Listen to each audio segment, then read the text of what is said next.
Magluluto tayo ng ginisang zucchini. Ito yung laman ng zucchini, guys.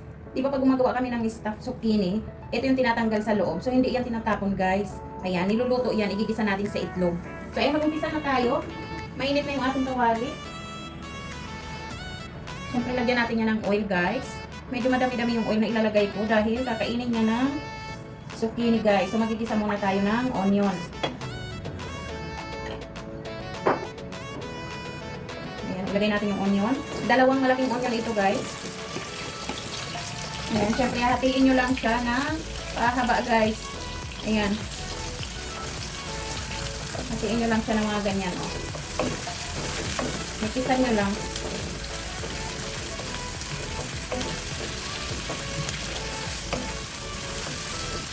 Ayan. So, kung gusto nyo na maliliit yung pagkahiwa ng onion, pwede naman.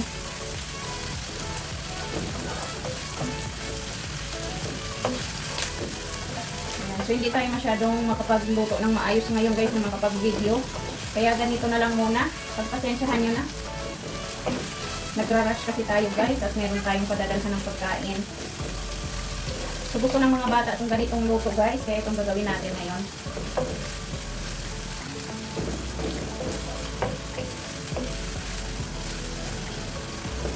Ayan, simpleng-simple lang siya. Napakadaling lutuin, guys. Ayan, so pag kinain nila ito, kailangan nila ng bread. Ayan, yung kubos nila, guys.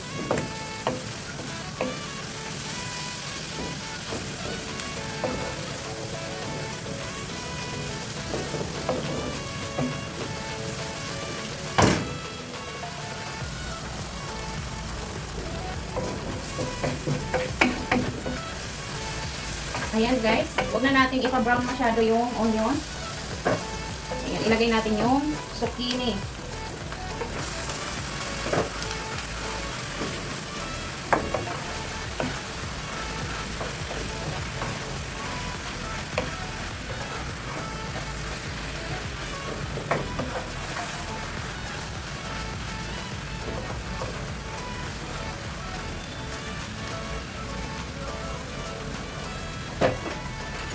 Ayan, maglagay tayo ng salt. 1 teaspoon muna, guys. Magdagdag na lang kayo mamaya kung matabang. At syempre, kailangan natin ng sweet pepper. Ayan, konti lang. Half teaspoon lang. So, guys, maraming klase ng paminta. May black pepper, may white pepper, at merong sweet pepper, guys. Ayan, so gamitin natin itong sweet. Sweet siya kasi hindi maanghang. Pero hindi naman talaga siya totally sweet. Yun lang ang tawag nila.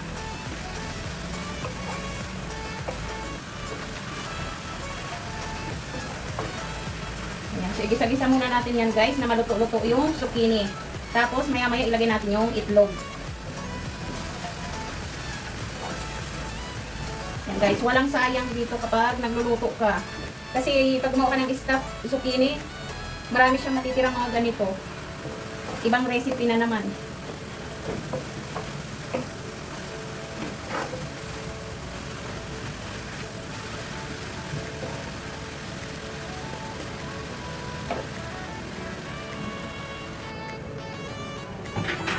Ayan, haluin muna natin, guys.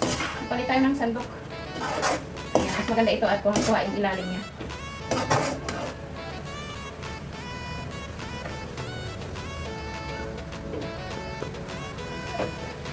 Ayan, so maglalagay tayo ng itlog. Ayan. Scramble muna natin, guys. 10 itlog. Ito kasi marami yung ating zucchini.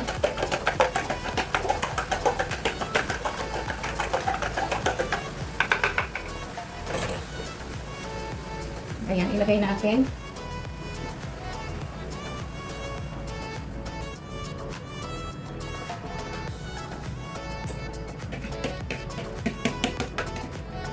Ayan, huwag niyo munang haluin, guys. Hintayin niyo muna na medyo tumigas yung itlog.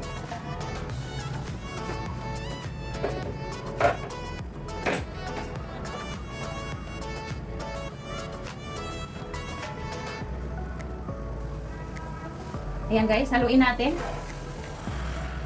Ayan, para umilalim din yung malambot pa na itlog, guys. Ayan.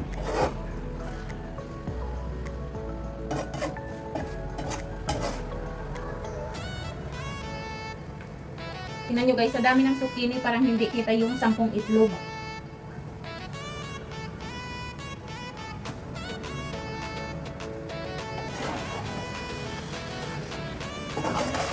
Ayan, mas masarap ito kapag marami talaga ang itlog. So ayan, pwede nyong dagdagan kung kayo ang magluluto guys.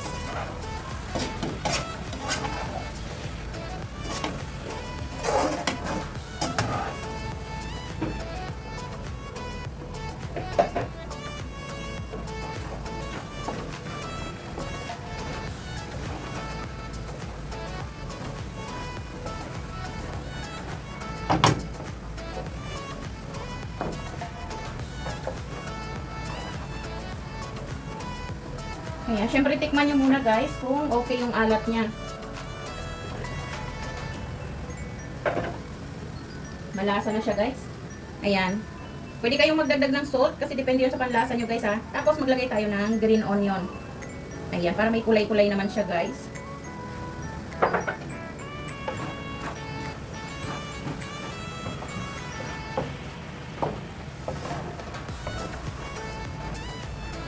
So, ganyan lang kasimple guys. Pag kumain sila, bibigyan nyo lang ng kubos or bread na Arabic bread. Ayan. So, ganyan lang kasimple. Hindi na sayang yung mga tinanggal natin sa loob ng zucchini guys.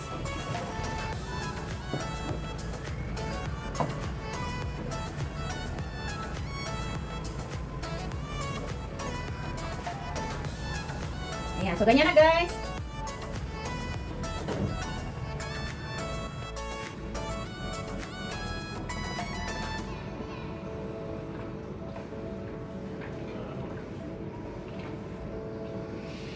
Ayan guys, ngayon naman gagawa tayo ng white sauce. Magluluto tayo ng ravioli guys. Uunahin muna natin yung white sauce niya. Ayan, so maglagay muna tayo ng butter.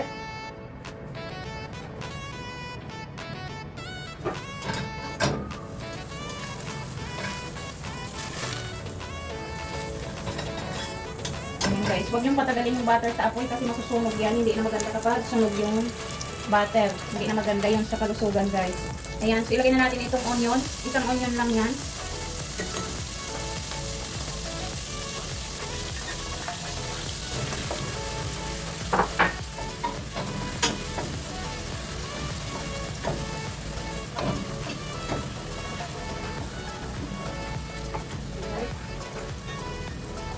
Maglagay tayo ng garlic puree guys.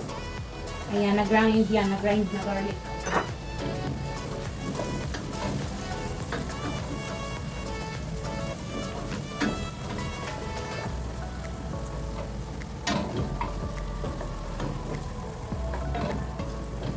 Ayan, igisa-gisa lang natin ng konti guys. Hindi na kailangan pag-brownin nyo yung onion.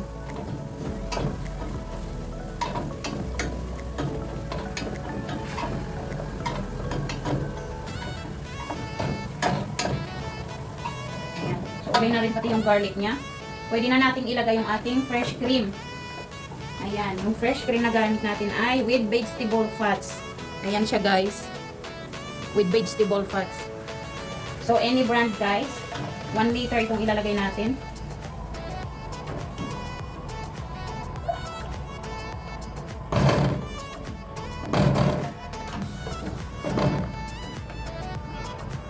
Napaka-creamy niya guys.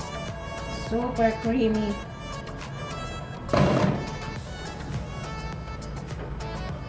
Ayan, ravioli din to guys. Ayan, syempre maglalagay tayo ng salt.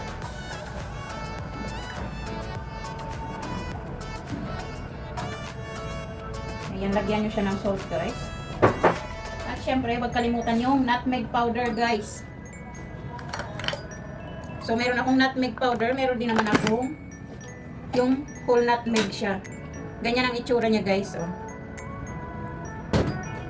So ito na meron ako na ready guys. Ayan. Lagyan natin siya. Ayan. Depende sa inyo kung gusto nyo ng nutmeg guys. Pwede rin namang white pepper or black pepper. Nasa sa inyo yan kung ano yung mas gusto ng panlasa nyo.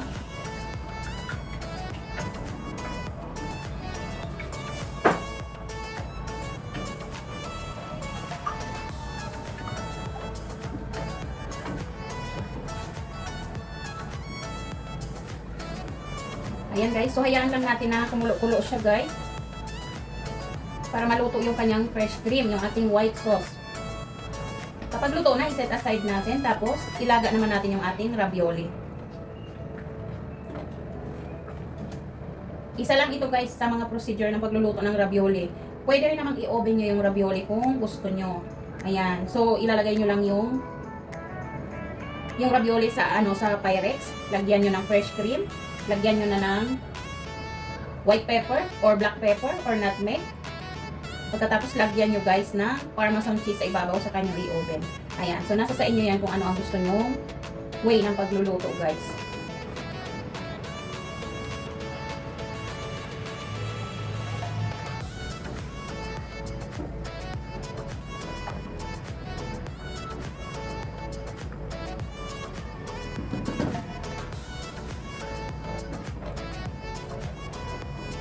Ayan. So, okay na yan.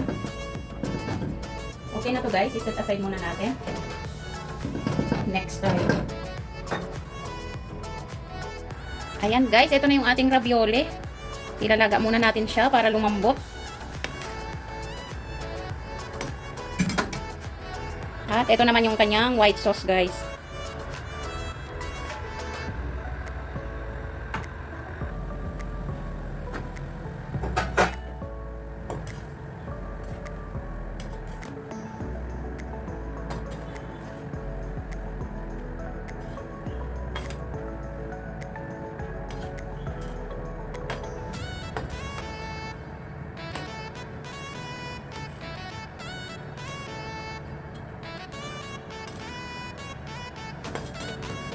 Ayan guys, i-half cook lang natin dahil mainit naman yung kanyang fresh cream, yung white sauce. So, ililipat na natin siya dito. Ay, malaglag guys. Ayan, ililipat natin.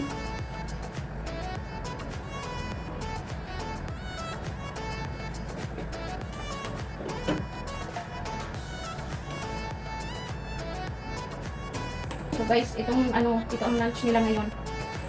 So, 3 klase ang ginawa natin para sa lunch.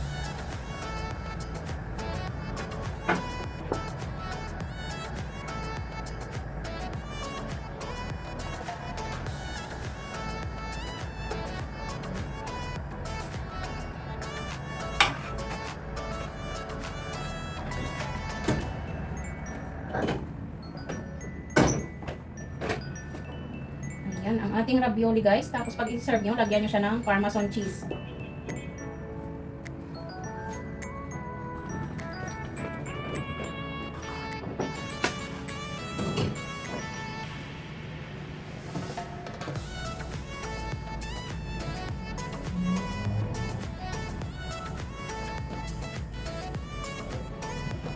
Itatay na. Bakod.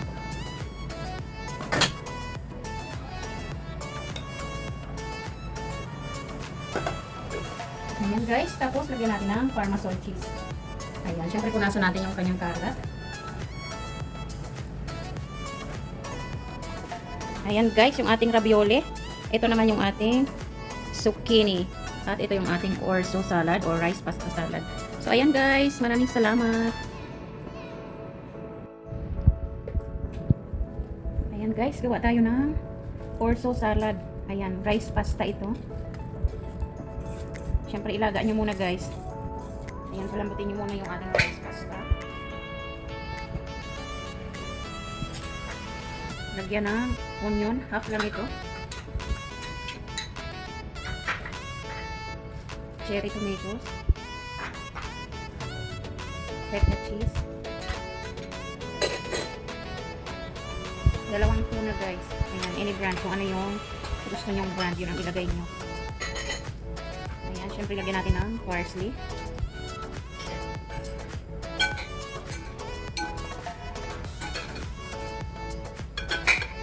Lagyan natin siya ng sauce. Olive oil ito guys na may lemon at salt. Tansyahin nyo lang kasi baka maasim naman.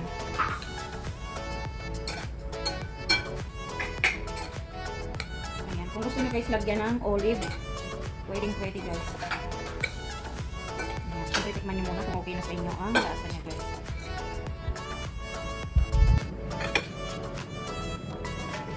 Ayan guys, ito na yung ating orzo salad. rice pasta salad. Ayan, with tuna pala. Masarap to guys. Salad siya na nakakabusog talaga.